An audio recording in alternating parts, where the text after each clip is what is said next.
5월 셋째 주 성령 강림절에 우리에게 주시는 하나님의 말씀입니다. 구약의 말씀 에스겔 37장 1절에서 14절까지의 말씀입니다. 여호와께서 권능으로 내게 임재하시고 그의 영으로 나를 데리고 가서 골짜기 가운데 두셨는데 거기 뼈가 가득하더라.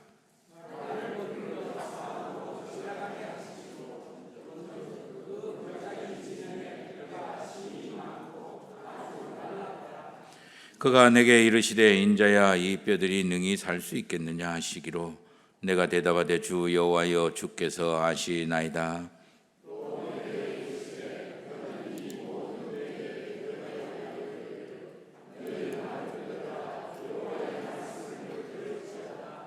주 여호와께서 이 뼈들에게 이같이 말씀하시기를 내가 생기를 너희에게 들어가게 하리니 너희가 살아나리라.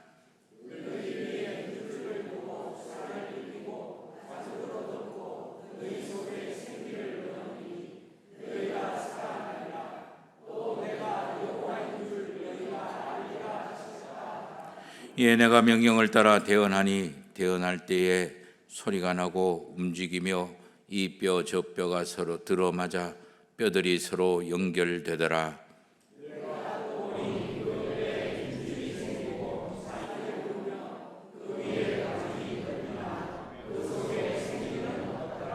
또 내게 이르시되 인자야 너는 생기를 향하여 대언하라. 생기에게 대언하여 이르기를 주 여호와께서 이같이 말씀하시기를 생기야 사방에서부터 와서 이 죽음을 당한 자에게 불어서 살아나게 하라 하셨다 하라.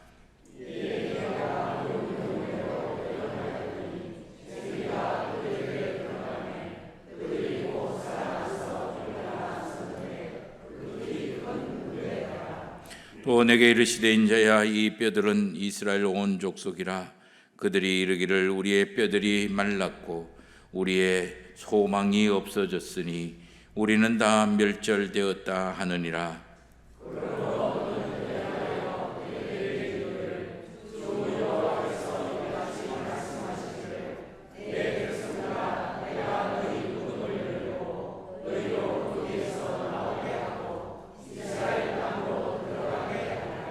내 백성들아 내가 너희 무덤을 열고 너희로 거기서 나오게 한즉 너희는 내가 여호와인 줄을 알리라.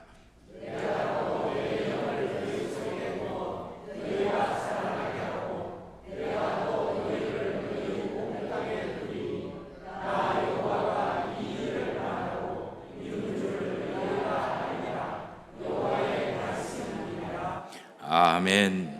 신약의 말씀입니다. 에베소서 5장 15절에서 21절까지입니다. 그런즉 너희가 어떻게 행할지를 자세히 주의하여 지혜 없는 자 같이 하지 말고 오직 지혜 있는 자 같이 하여 그러므로 어리석은 자가 되지 말고 오직 주의 뜻이 무엇인가 이해하라.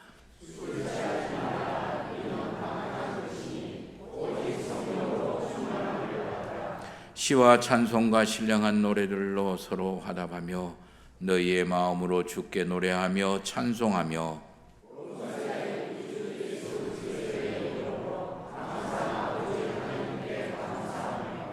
그리스도를 경외함으로 피차 복종하라.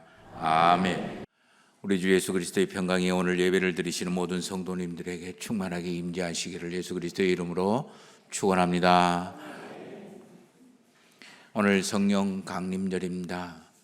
우리 성령 하나님으로 인해서 믿음의 길이 날마다 새로워지는 출발점이 되기를 소망합니다. 내일은요 절기상 소만입니다. 작을 소자에다 찰만자예요. 조금은 부족한 것 같지만 그래도 거의 다 채워져 있다라는 그런 의미입니다. 생명으로 가득 채워져 있다라는 그런 계절이겠죠. 오늘 예배를 드리는 우리도 하나님의 생명으로 가득 채워지는 은혜의 주인공의 역사가 되기를 소망해 봅니다. 어떻게 하면 이렇게 될까요? 어떻게 하면 우리에게도 이런 일들이 일어날 수가 있을까요? 그 질문에 대한 대답이 오늘 우리가 읽은 구약의 말씀을 통해서 주시는 하나님의 음성입니다. 이 말의 핵심은 아주 간단합니다. 성령을 받으라입니다. 그래서 예수님은 승천하시기 전에 성령이 임하시기 전까지 예루살렘과 떠나지 말고 성령에 약속하신 것을 받으라, 그렇게 약속을 하셨어요. 성령을 받으라는 이 말을 다른 말로 표현을 하면 바로 성령의 충만함을 입으라라는 그런 말이고, 이걸 또 다른 말로 표현을 하면 지난 우리 오순절 기간 동안 우리가 기도하면서 살았던 성령으로 살아라 라는 말과 동일한 의미입니다. 북이스라엘이 아수르에게 멸망을 당했습니다. 그리고 얼마 뒤에, 몇백 년 뒤에 남유다 왕국이 바벨론에 멸망을 당했습니다. 바벨론 왕은 세 차례에 걸쳐서 예루살렘 성을 공격을 했고, 그때마다 왕들을 사로잡아서 데리고 갔어요. 왕만 데리고 간 것이 아니라 바로 이스라엘의 똑똑한 사람들 포로로 데리고 갔습니다. 그 포로 가운데 한 사람이 있는데 그 사람이 바로 이름이 에스겔이라는 사람이에요. 그 사람은 포로로 잡혀가서 그 포로 잡혀가는 그 도시 옆에 흐르는 조그만 금오강 같은, 아니면요 팔거천 같은 그 강가에 나가서 저녁을 늘 묵상하면서 보냈습니다. 그 발 강가에서 이 에스겔은 하나님에 대해서 물었습니다. 자기가 도저히 풀지 못하는 숙제를 하나님께 물은 거예요. 우리가 하나님의 사람들이 아닙니까? 하나님의 백성 아닙니까? 어디 하루 이틀 그렇게 살아왔습니까? 그럼에도 불구하고 우리가 망한 이유가 뭘까요? 왜 우리는 망해서 하나님이 지키시고 하나님이 보호하시고 낮에 해처럼 밤에 달처럼 그렇게 지키시는 분이라고, 나의 목자라고 그렇게 이야기를 하시며 사망의 음침한 골짜기에서도 주의 지팡이와 막대기가 함께 하신다고 그렇게 노래 불러라고 이야기를 하시고 가르치고선 망하게 돼서 지금 바벨론의 포로로 잡혀와 이렇게 고생하고 살아야 되겠습니까? 왜 내 인생이 이래야 되고 왜 우리 민족이 이래야 됩니까? 하나님 과연 살아계십니까? 살아계시다면 도대체 지금 무엇을 하고 계십니까? 하나님의 힘이나 하나님의 능력이 저 바벨론의 바룩과 대결을 해도 지지 않는다라고 우리는 그렇게 알고 있었는데 이게 뭐예요? 형편없이 조 터지고 그의 백성들은 포로로 잡혀가 있고, 이게 뭔 믿음이고 이게 뭔 하나님의 능력입니까? 은혜입니까? 좀 가르쳐 줘 보세요. 그렇게 기도를 하고 있었고, 그 풀지 못한 에스겔의 숙제, 질문에 대한 대답이 바로 에스겔서이고, 에스겔의 최종 그 하나님의 대답이 바로 36장, 37장에 있고, 그 36장, 37장 중에 핵심이 바로 오늘 저와 여러분들이 읽은 37장 1절에서 14절까지의 말씀인 거예요. 저와 여러분들도 가끔씩가다 이 에스겔의 숙제를 풀고자 하나님 앞에 나옵니다. 하나님 앞에 질문을 합니다. 어쩌면 듣지 못했던 하나님의 응답, 저와 여러분들이 풀지 못했던 인생의 질문에 대한 숙제에 대한 응답이 바로 오늘 에스겔이 찾고 들었던 하나님의 말씀인지도 모를 겁니다.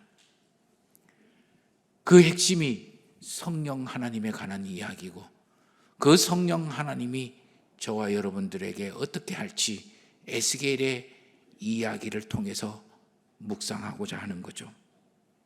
성령 하나님은 저와 여러분들에게 질문하게 하십니다. 묻게 하시는 거예요.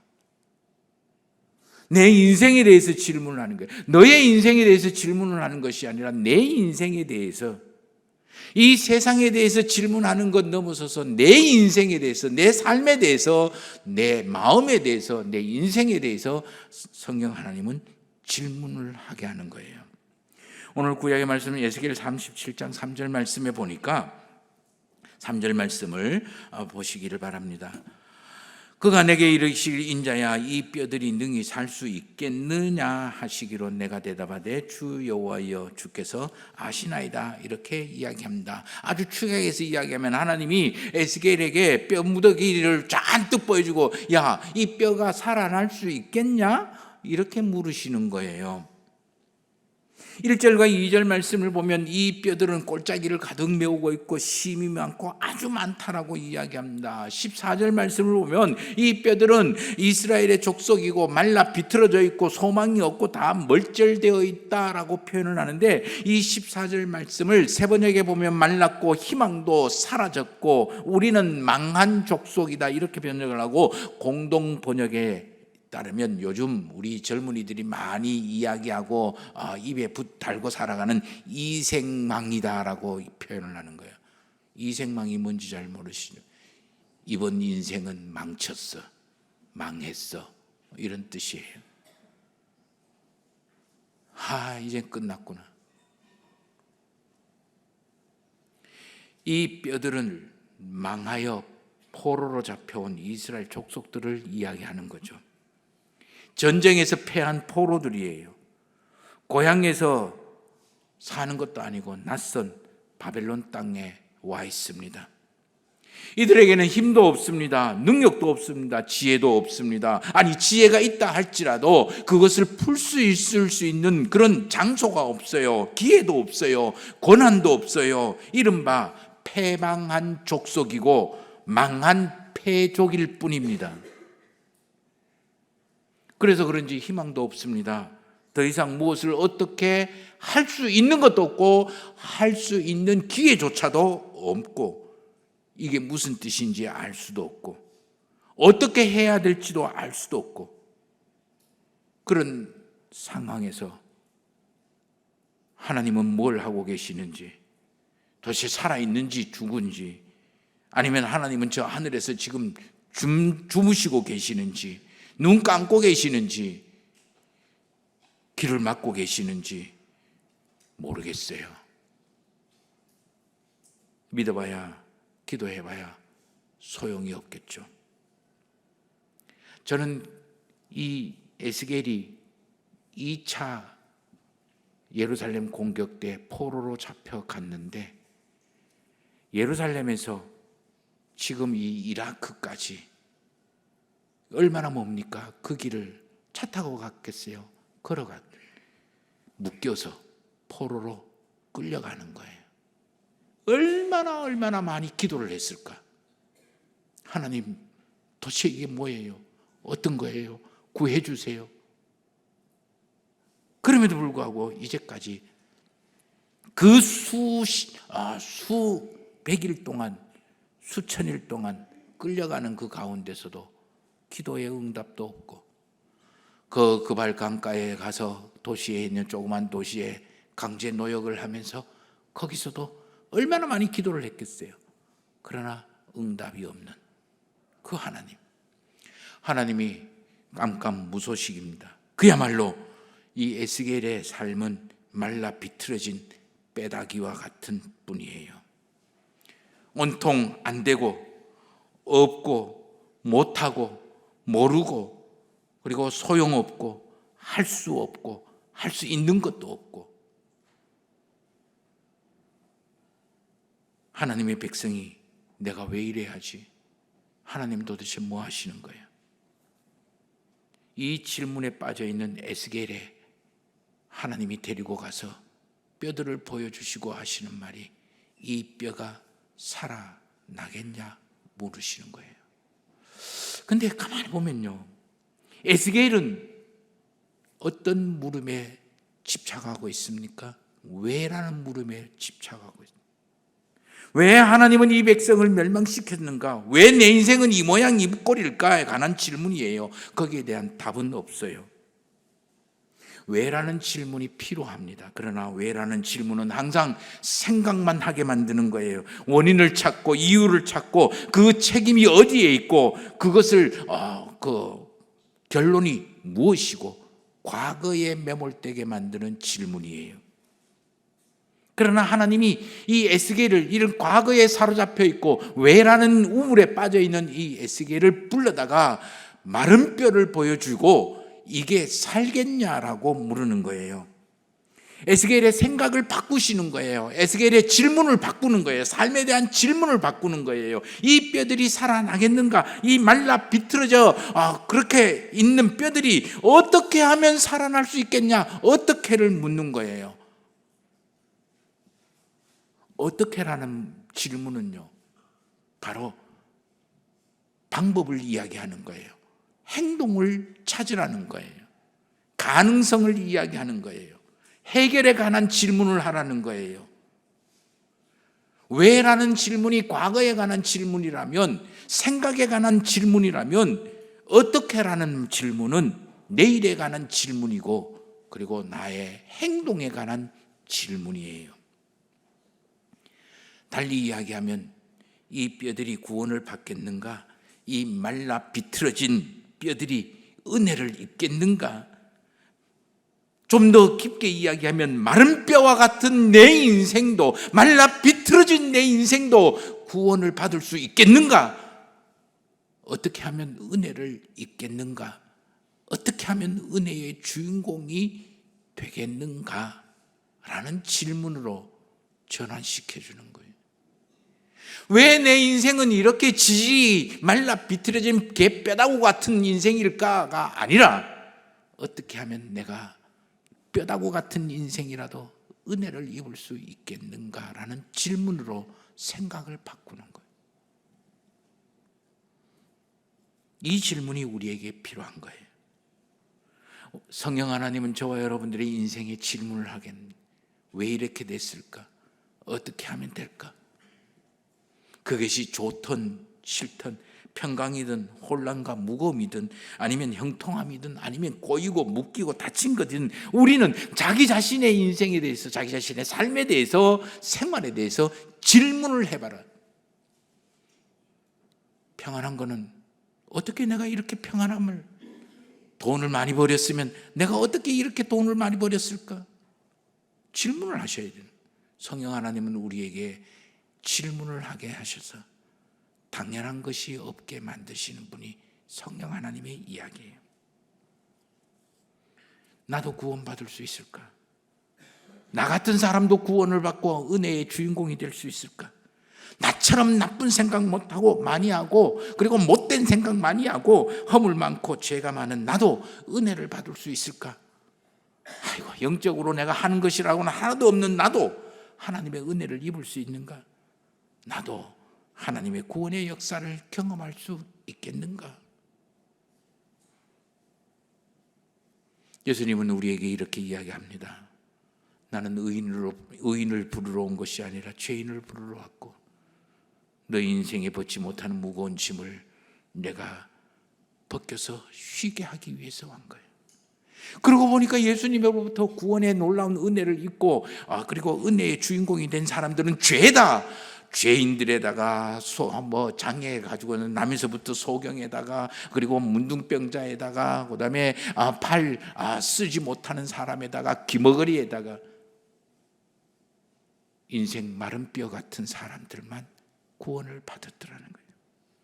그래서 그런지 사도 바울은 누구든지 예수 그리스도를 믿으면 구원을 받는다, 이러이러한 사람이 구원을 받는다가 아니라 누구든지 예수 그리스도의 이름을 부를 때, 믿을 때 구원을 받는다라고 선언을 하는 거예요. 그러므로 이제 우리에게도 가능성이 있는 거예요. 왜라고 자꾸 물었을 때 에스겔처럼 하나님이 원망스럽고 하나님이 한탄스러웠지만 자기 인생이 진짜 마른 개뼈다구 같은 인생이었지만 어떻게라고 물으니까 그때 가능성이 보이는 거예요. 소망이 보이는 거예요. 어떻게 하면 될까요? 두 번째, 성경은 우리에게 행동을 하라고 이야기합니다. 오늘 4절에서 6절까지의 말씀을 한번 보십시다. 4절입니다. 너희 마른 뼈들아 여호와의 말씀을 들을지어다. 5절입니다. 너희 위에 힘줄을 두고 살을 입히고 가죽을 덮고 너희 속에 생기를 넣으리니. 5절 말씀, 생기가 너희 안에 들면 너희가 살아나리라. 내가 여호와인 줄 너희가 알리라. 그리고 생기가 들어와 충만하자 10절 말씀에 큰 군대가 되었다라고 이야기합니다. 하나님이 이 마른 뼈들에게 하시는 중요한 움직임이 7절에서부터 10절까지 아주 상세하게 구체적으로 실감나게 표현되고 있어요. 그 이야기가 뭐냐면은 첫 번째, 하나님이 말씀하신다. 너희들은 들어라.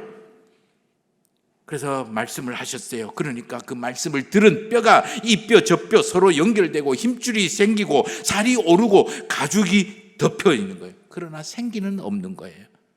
그릇은 만들어졌는데, 가죽 푸대처럼 만들어졌는데, 용기는 만들어졌는데 거기에 생기가 들지 않았어요. 그래서 에스겔이 생기가 불어라 라고 명령을 하자 사방에서 죽음을 당한 이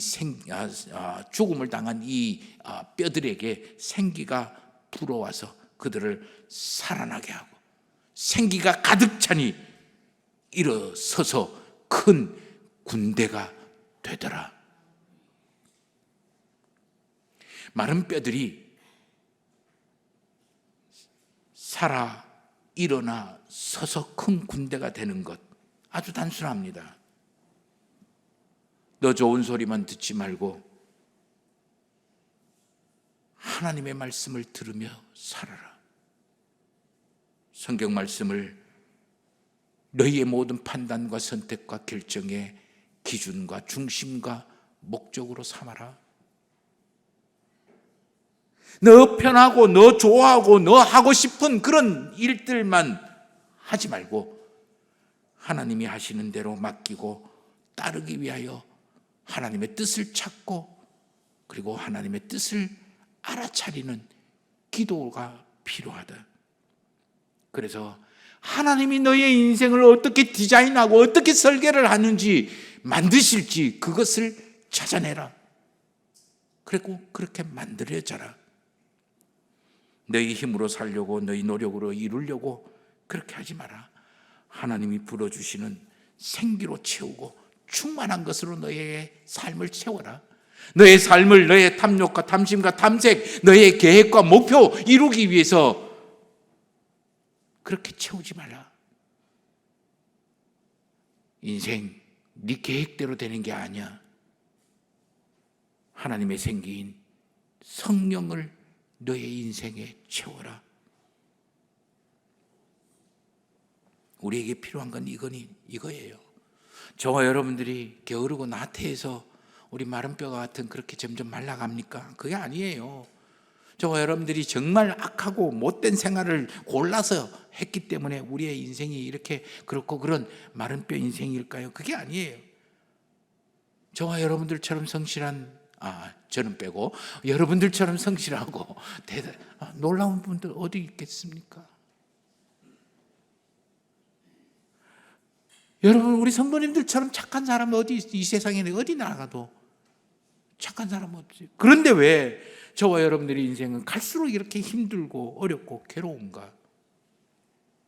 예수님 당시 구원을 입고 은혜를 입은 사람들의 공통점, 예수 그리스도의 말씀을 듣고 그대로 따라하고 예수님이 그 삶을 주관하실 때인 거예요.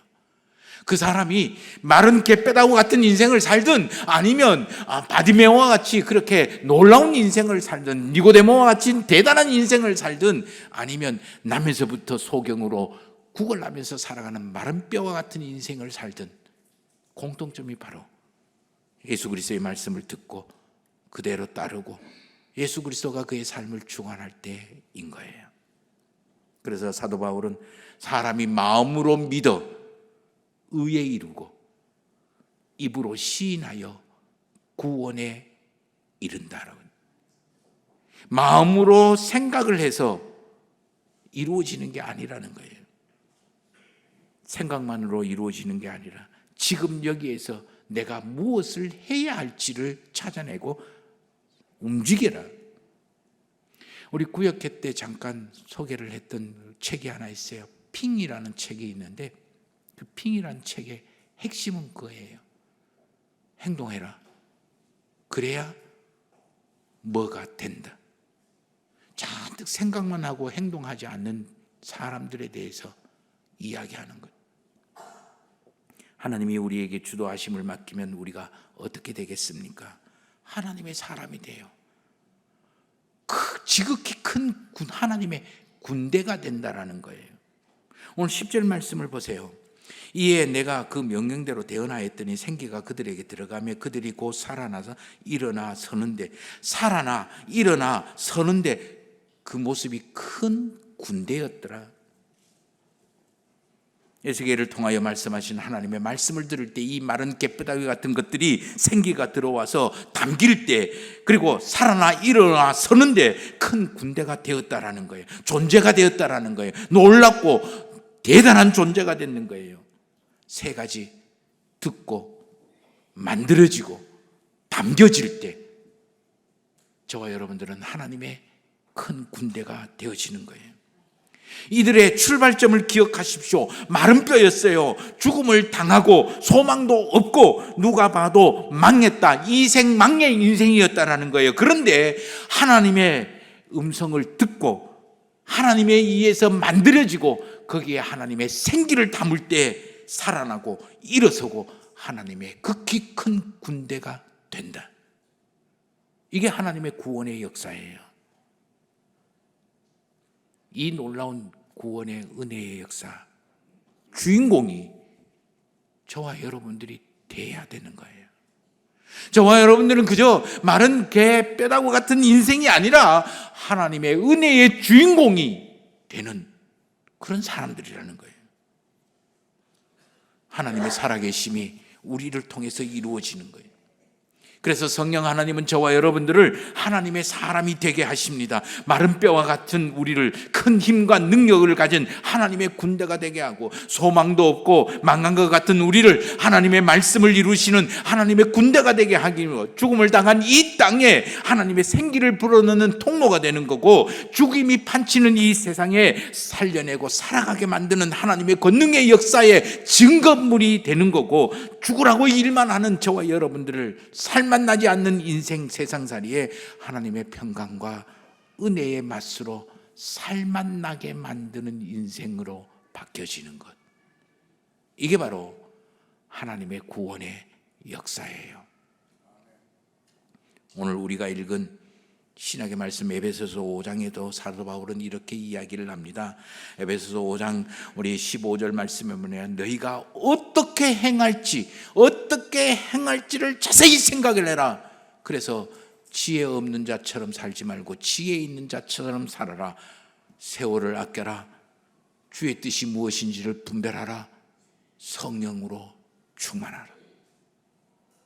그때 저와 여러분들은 마른 뼈에서 하늘의 극히 큰 군대로 변하는 거예요. 지난주에 우리 교육자들이 회의를 마치고 우리 시내에 같이 식사를 하러 갔어요. 갈 때는 뭐 별로 잘 몰랐는데 그런갑딱 하고 갔었는데, 식사를 마치고 같이 들어올 때 보니까 우리가 공통적으로 느꼈던 한 현상이 있어요.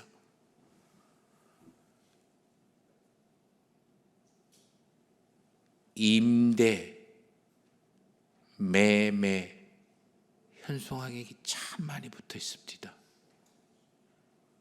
갈 때는 그렇구나 그랬는데 이제까지 왜 그런 게 안 보였는지 모르겠어요. 그만큼 이제 어려워지고 있다라는 거죠. 가게를 문 닫는 곳이 굉장히 많더라고요. 점점 어려워져 갑니다. 점점 힘들어져 갑니다.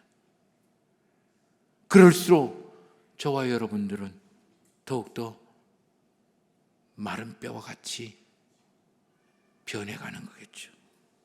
그때 하나님은 저와 여러분들에게 말씀하십니다. 너가 은혜 있기 원하냐? 살아나기를 원하느냐?